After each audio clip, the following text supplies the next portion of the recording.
Kung mahilig kayong mag-shopping, abay, piling suportahan po mga produktong gawang Pinoy. Sa Made in the Philippines Products Week, hindi lang tayo bumibili. Tayo tumutulong po sa mga lokal na negosyo, manggagawa at kabuhayan. Katuwang ang Department of Trade and Industry, makakasama po natin ang OIC Director ng Bureau of Market Development, Promotions and OTOP, Sir Jericho Namoro. Sir, magandang umaga po at welcome sa Rise and Shine Pilipinas. Magandang umaga po at salamat po sa pag-imbita. Well, nabanggit po na ang Made in the Philippines Product Week ay ginugunita taon-taon. Ano po yung pangunahing layunin ng pagdiriwang na ito? Basically, Sir Audrey, yung Made in the Philippines Product Week ay isang selebrasyon na idineklara tuwing ikatlong linggo ng Agosto. Ang layunin nito basically is hikayatin yung ating mga kababayan na suportahan, tangkilikin yung ating mga produktong Pilipino.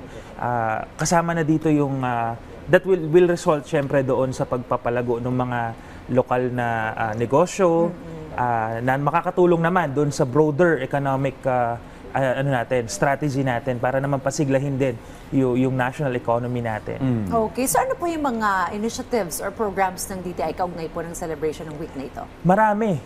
Each region of the Philippines, kanya-kanya sila na nag-organize ng mga activities mula sa trade fair, bazaars, mga seminars for MSME. Kasi kami naniniwala talaga kami na isa sa mga kailangan na puhunan ng ating mga MSME yung skills at knowledge sa pag-run ng negosyo. Kasi hindi lang porket may kapital ka, garantisado na lalago ang iyong negosyo. That's why kami, binibigyan talaga namin sila ng yung madiin na investment pagdating sa skills and knowledge.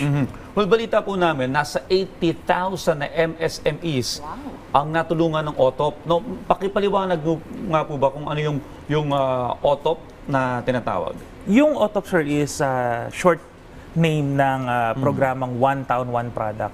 Basically, ang layunin lang naman nito ay bigyan ng komprehensibong package of assistance ang ating mga micro, small, medium enterprises mula sa product development stage, sa paggawa ng produkto, pag-design, paggawa ng kanilang mga labeling at packaging, hanggang doon sa pag-access ng kanilang mga merkado o yung access market na assistance ng Department of Trade and Industry.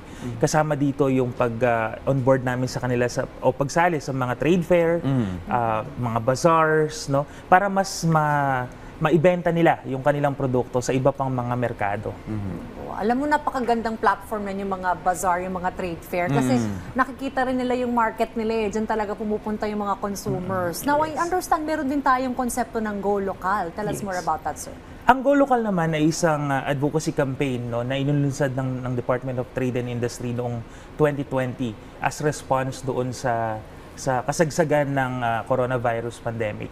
Ngayon, ang Go Local naman ay nagbibigay rin ng market access platform para sa ating mga MSMEs para yung kanilang produkto ay maiakyat natin sa mainstream market during the pandemic. Ngayon, nitong nakaraang taon, pinagsama na yung Go Local at ang OTOP. So, ibig sabihin, dahil nga ang isang layunin ng One Town, One Product ay komprehensibong package of assistance, kasama na dito lahat, no? Mula sa pagdisenyo ng kanilang produkto, hanggang sa maibenta ito sa merkado, hanggang kung kailangan nila ng expansion para sa kanilang mga kapital, ibinibigay na natin yung tulong sa ating mga MSMEs. So tuwing ganitong celebration o week-long, ano po yung suportang binibigay, particular ng Department of Trade and Industry sa ating po mga MSMEs? Ngayong linggo, sir, nagkakaroon tayo ng tinatawag natin na Philippine Coconut Trade Fair. Ito ay isang national trade fair. Ang layunin naman ay ipakilala lahat ng produkto na may component ng coconut or gawa sa coconut. Dahil ngayong Agosto rin, ipinagdidiwang din natin yung Philippine Coconut Week or month. Okay. Before we go on air, may tinatanong ka kay Sir Jericho kung paano mo masasabi talagang made in the Philippines isang produkto. Na 100% na. Kasi may mga nakikita tayong mga shop na pinapalabas nila locally made, pero makikita mo yung materyales inangkat sa ibang bansa. Kami sa Department of Trade and Industry, sir, at lalo na sa ilalim ng programang One Town, One Product, meron kaming tinatawag na OTOP Trust Mark. Etong trust mark na ito, sinisertipika niya lahat ng produkto na nasa ilalim ng programa na ang mula sa materyales na ginamit ay galing talaga sa Pilipinas. Hanggang sa mailunsad natin siya nationwide, sinisertify niya na yung produkto ay isa sa mga best of the best na kayang i-offer ng Pilipinas. Yun. Itong Otop Trust Mark na ito ay ano lang to sir, kumbaga parang pangunahing safeguard lang natin para ma-ensure na lahat ng produkto ay galing sa Pilipinas. At later on, magta-translate ito doon sa tinatawag nating national branding, which is Tatak Pinoy. Alright, siguro panghuli na lamang po yung mga LGU, paano naman po sila makatutulong rin para po mas masuportahan pa yung mga local products natin. Also, please to invite our viewers na Yes. makiisa po sa mga aktibidad po ninyo ngayon. Actually po, nakakatuwa no, na marinig na ngayong taon malaki ang emphasis pagdating sa mga local government units. Dahil kami sa Department of Trade and Industry, nire-recognize po namin yung role ng mga LGUs because bago pa ho maging MSME ang isang entrepreneur, parte sila ng komunidad.